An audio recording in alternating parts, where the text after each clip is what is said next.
So I'm going to start things off real quick. I should make a flip book so we have something to reference. And let that run, and we'll continue in 1 second.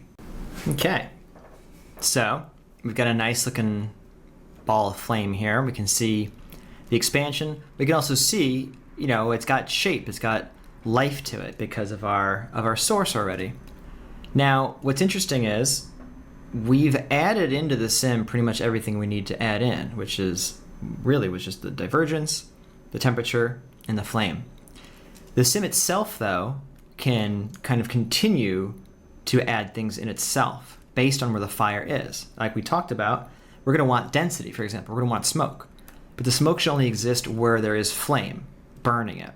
The flame, too, kind of represents some unused fuel. Before, as I started to say, we had a fuel field that would actually be advected, would actually continue to be burned, and we don't have that anymore. However, we can still have the flame field contribute more divergence, more smoke, and even more temperature, depending on how strong the flame is. So let's do that. That's the next big thing on our PyroSolver itself. So coming back to the Flames tab, what do we got first? First on the list is Flame Lifespan. Flame Lifespan is very, very similar to like the cooling rate for temperature. So while cooling rate was for temperature, Flame's lifespan is essentially saying how many seconds it takes for the flame to completely disappear. I mean, more or less. In general, though, the shorter it is, the shorter your flame's going to be. It actually used to be called flame height, which was kind of an odd way of putting it, but lifespan is probably a better way of phrasing it. But the higher this number gets,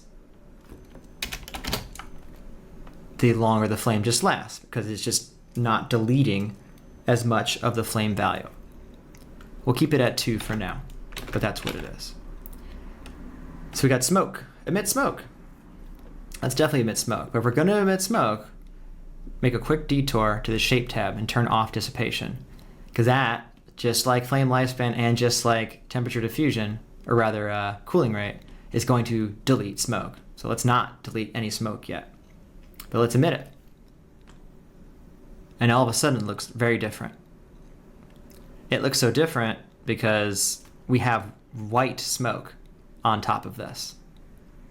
I'm going to say let's make it quite dark, this smoke. Let's do 0.05, like so. Something like that.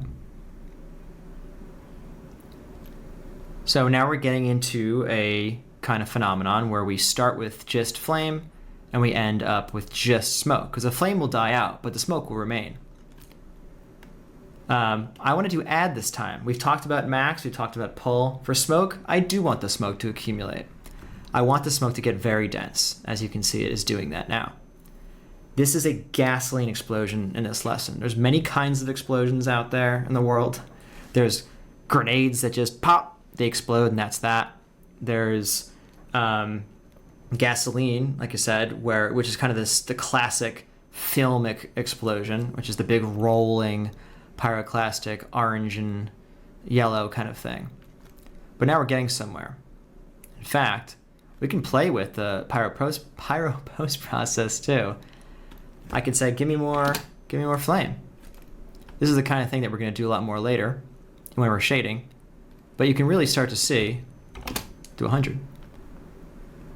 The look already starting to come together. We don't want smoke at the beginning. That's why we're not sourcing smoke. But we do want the smoke to be what the fire kind of turns into.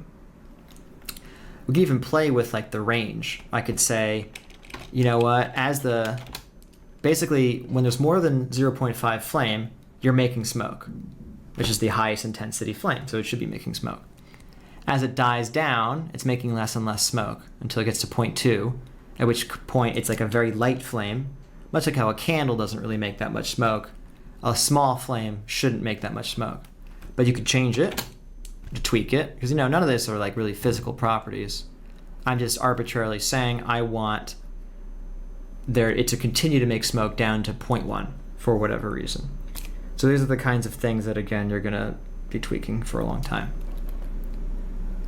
but that's already looking cool.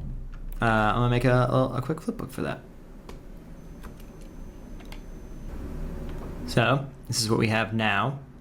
Now, of course, we're not doing it as an explosion where it's just one explosion, that's it. This is more like a continually burning, oil container or something like that. It's also quite slow, but we'll fix that up later. But it is working. We can see all the smoke being generated off the sides of the fire. It's pretty cool.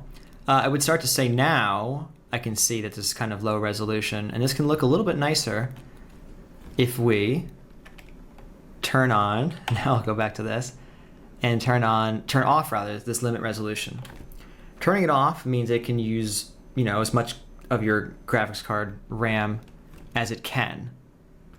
And that can look really nice if you have a nicer graphics card. So I have a decent graphics card. I think I have like 11 gigs on mine, and you can see how much sharper everything is. It can actually look almost render quality, which is pretty surprising.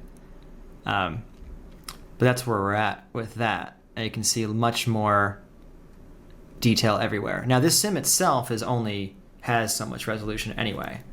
So we're only going to see so much improvement, but it will always help. And if you can afford it, you might as well have it off.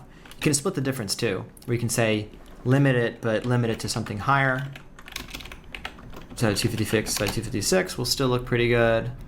I'm just going to keep mine off for the record, just so I have, for your sake, I want the lesson to look as good as it can. So, moving on down the list, we've got temperature. Temperature, edit. Interesting, huh? Merge method is already set to pull, which is what we're doing here, because that kind of is the best thing to use with temperature.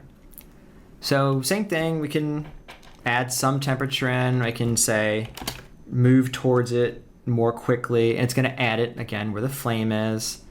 We can mess with the flame range. Right now, this is pretty vanilla, 0 to 1. We could have it do something like maybe I only want it to make temperature when it's very, very hot, and when it's lower than that, I don't want it to. I mean, it's not even adding that much temperature anyway. I really don't want to add that much temperature, so I'm just going to keep it fairly low. But yeah, this is nice to have some of that bubbling, roiling effect also. I mean, a lot of things are going to contribute to that, but that's where we're at. We're going to have some temperature get added. I'm not even going to bother to run a flipbook, but I would say that this kind of mirrors what we're doing up here, where the smoke is being added everything higher than 0.5. So 0.1 to 0.5, and then from here we go from 0.5 to 1. Just makes me feel better to have those things kind of align like that. And again, add expansion, same kind of thing. I wanna match what I'm doing for temperature here, so I'm gonna do 0.5 also. I don't really know what expansion should be here right now. Maybe I'll just start it at 1. I'll just, yeah, something like that. Let's see what that looks like. And hopefully our little flipbook looks better now too, because I have that texture res thing off. So this is looking cool already, and you can definitely see the more resolution here now. But yeah, we've got expansion going on. We got it set to 1. Might be cool to do it at 2. I think we can push this farther. Let's see what that looks like.